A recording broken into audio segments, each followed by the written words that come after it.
Live അപ്ഡേറ്റുകളിലേക്ക് പോവാം. ഞാനുണ്ടല്ലോ ചേച്ചി വല്ലാത്തൊരു അവസ്ഥയിലാണ്. എനിക്ക് രേഷ്മയോടും പിള്ളേരോടും ഒക്കെ ഒന്ന് സംസാരിക്കണം. ഇവന്മാരൊക്കെ ഗെയിമിന് വേണ്ടി ഓരോന്ന് ഈ വിളിച്ചു പറയുന്നത് അവരെ ബാധിക്കുന്നുണ്ടോ എന്നറിയണം. അവർ സന്തോഷമായിട്ടാണോ ഇരിക്കുന്നതെന്ന് അറിയണം. ഞാൻ ആർക്ക് വേണ്ടിയാണ് ചേച്ചി ഇവിടെ വന്നത്? എന്റെ കുടുംബത്തിന് വേണ്ടിയല്ലേ? ശരിയാണ്, ബിൻസിയും ഞാനും തമ്മിൽ അവള് പുറത്താകുന്നതിന് 2 ദിവസം മുമ്പ് നല്ല കമ്പനിയൊക്കെ തന്നെ ആയിരുന്നു.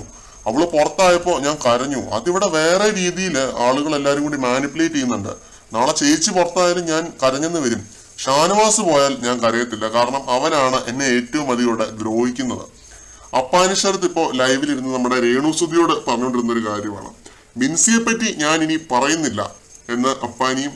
നീ അത് വിട്, നീ അവളെ പറ്റി പറയണ്ട എന്ന് രേണുവും പറയുന്നുണ്ട്. ഇത് പറഞ്ഞിട്ടാണ് അപ്പാനി രേണുവിന്റെ അടുത്ത് നിന്നും എണീറ്റ് പോകുന്നത്.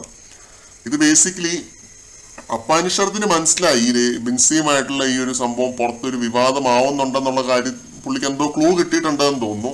അതാണ് രേണുസുതിയുമായിട്ട് ഈ രീതിയിൽ ഒരു കോൺവെർസേഷൻ നടത്തുന്നത്. ഇത് പെട്ടെന്ന് തന്നെ ബിഗ് ബോസും കട്ട് ചെയ്ത് കളയുന്നുണ്ട്. പുള്ളി ഇത് എണീറ്റ് പോയ പാടെ തന്നെ ഇത് കട്ട് ചെയ്ത് കളഞ്ഞായിട്ട് തോന്നുന്നുണ്ട്. കുറച്ച് ഭാഗങ്ങളൊക്കെ കട്ട് ചെയ്ത് കളഞ്ഞായിട്ട് എനിക്ക് ഫീൽ ചെയ്യുന്നുണ്ട്. എന്തായാലും ബിൻസിയെ പറ്റി ഇങ്ങനൊരു കാര്യം പറഞ്ഞു. അവളും ഞാനും തമ്മിൽ നല്ല ബന്ധമായിരുന്നു, നല്ല ഫ്രണ്ട്സ് ആയിരുന്നു. ഇവിടെ പുറത്തായത് എന്റെ തലയിലായി എന്നുള്ള രീതിയിലാണ് അപ്പാനിഷത്ത് രേണുസുതിയോട് പരാതി പറഞ്ഞുകൊണ്ടിരുന്നത്. കൂടുതൽ ലൈവ് അപ്ഡേറ്റുകളുമായിട്ട് നമുക്ക് വീണ്ടും കാണാം.